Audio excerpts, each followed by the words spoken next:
Here in Baltimore with a massive matchup between the Ravens and the Lions. What a way to spend a Monday, and trust me, Baltimore is so excited to host Monday Night Football.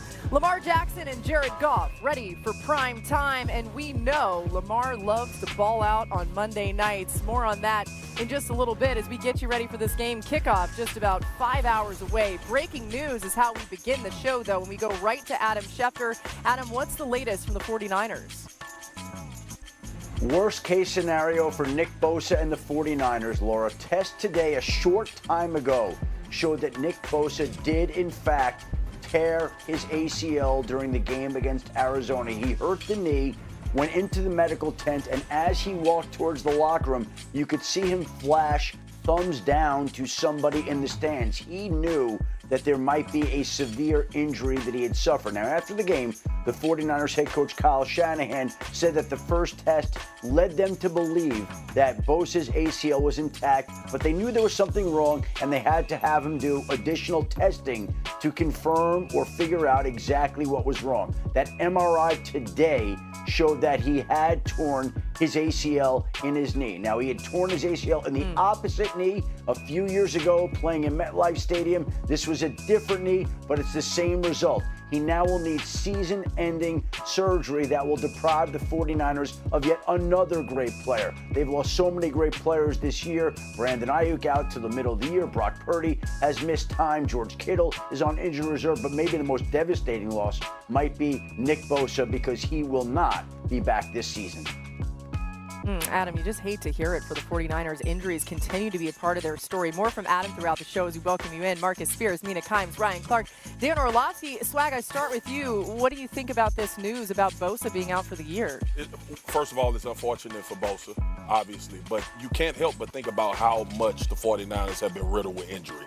And it's not injuries to like mid-tier impact guys. They're guys miss time. Like the dudes that make the difference between championship caliber football team and a team that's just pretty good. So it's devastating news, especially for Robert Saleh coming over his first year, and this defense was playing well. Obviously, Fred Warner is still there, but when you lose an edge rusher, we're seeing across the league how important these guys are towards winning, not just playing well. So it's just a super unfortunate situation for the 49ers and Bosa as they try to move forward. I'd say one of the unanticipated bright spots has been the 49ers defense this season with Robert Saleh coming back. And they've got depth there because Michael Williams, who's their first-round draft pick, Bryce Huff, who they acquired from the Eagles, good players, but they're not Nick. This is a defense right now that's giving up like 16 points a game. That's third in the NFL. They're only giving up about 160 yards passing per game, which is top 5. So this was a group that was ascending. It's one of the reasons why the 49ers are 3-0 in first place.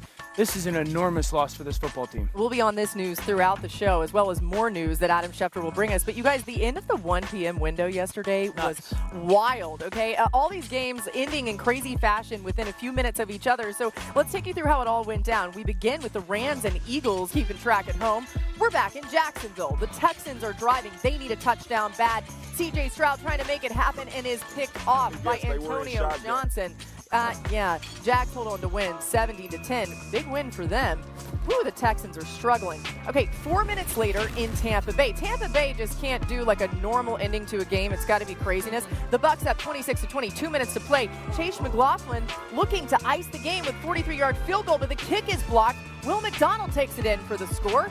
As you would imagine, he was right. Aaron Glenn was fired up. The special teams had a big minute, coach. That's up 27-26. Ensuing Tampa Bay drive. 1:36 left. Baker Mayfield to Emeka Egbuka for 28 yards, and the Bucs are closing in on field goal range. Egbuka had another catch that actually wasn't counted as a catch, but then 2 plays later, Mayfield to Sterling Shepard for 20 more.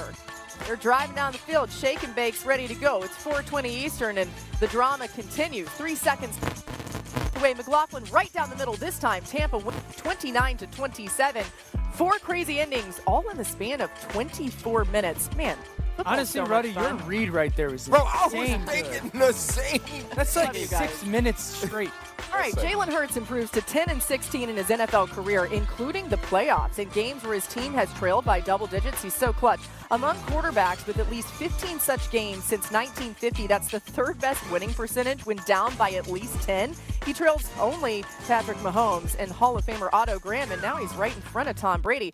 Let's start at the end, Dan. How was Philly able to pull off the blocked kick? Yeah, I think you go to the first field goal attempt for the Rams, and I think the two things you're always looking for is the blocking unit getting pushed, and are those internal people getting their hands up? This is the first field goal attempt of the game. There's Carter and Davis over that really left side. They're getting great push, and both of them are getting the hands up. They missed that kick by 6 inches or something, right? And so if I'm the Rams, I'm sitting there going, we got to handle this a little bit better. We got to be a little bit more stout. A little bit later, another field goal opportunity. Davis and Carter, hands up. Are they getting pushed? Yup. And they missed this one by 4 inches. So you saw the telltale signs of them believing that they can get it done. Both those D tackles in the push. This is the first block kick. There they are again on the left side. Watch the push, and both of them getting their hands up. Bang, right there. This time they get it. He's behind the long snapper. You get that push and get skinny. There's the first block kick, and then the final one. The Rams actually have a backup guard there. Dotson is now out. They put Carter and Davis right over him. Both of them squash the left side. It's completely demoralized. They're 2-3 yards in the backfield. There's that big left paw. So it's about the Eagles thinking they've got something. And you got to credit, Mark, as you know, those two big guys on field goals, putting their hands up every single time and getting that push as defensive tackle stars. You saw it early. It pays off in the end. With them and their special teams coach. Oh, gosh, yeah. The stars were the story of the game for Philadelphia, and Jordan Davis was one of the stars. And his impact on this game goes beyond the block kick. Multiple game-changing plays. RC's going to break down. About the big fella. I mean, he was the story. I got you. Come on, have a moment. All right, sorry. You can't leave him hanging.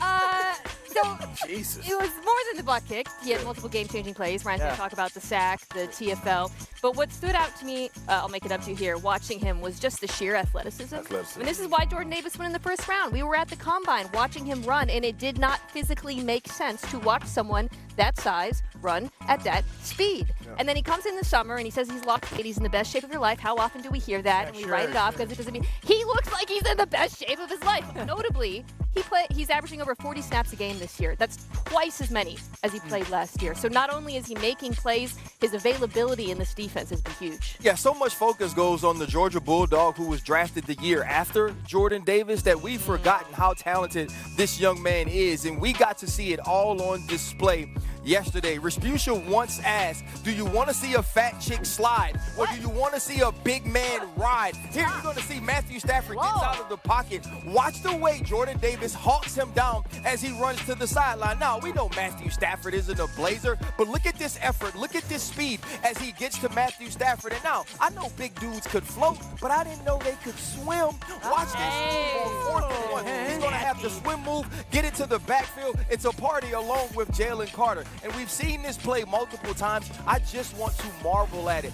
Watch the push, watch him get his hands in the air, and anyone that's ever tried to scoop a football off of the ground as it's rolling around in bodies, they do not understand how difficult it is unless they've done it. He gets to the end zone, everybody celebrates.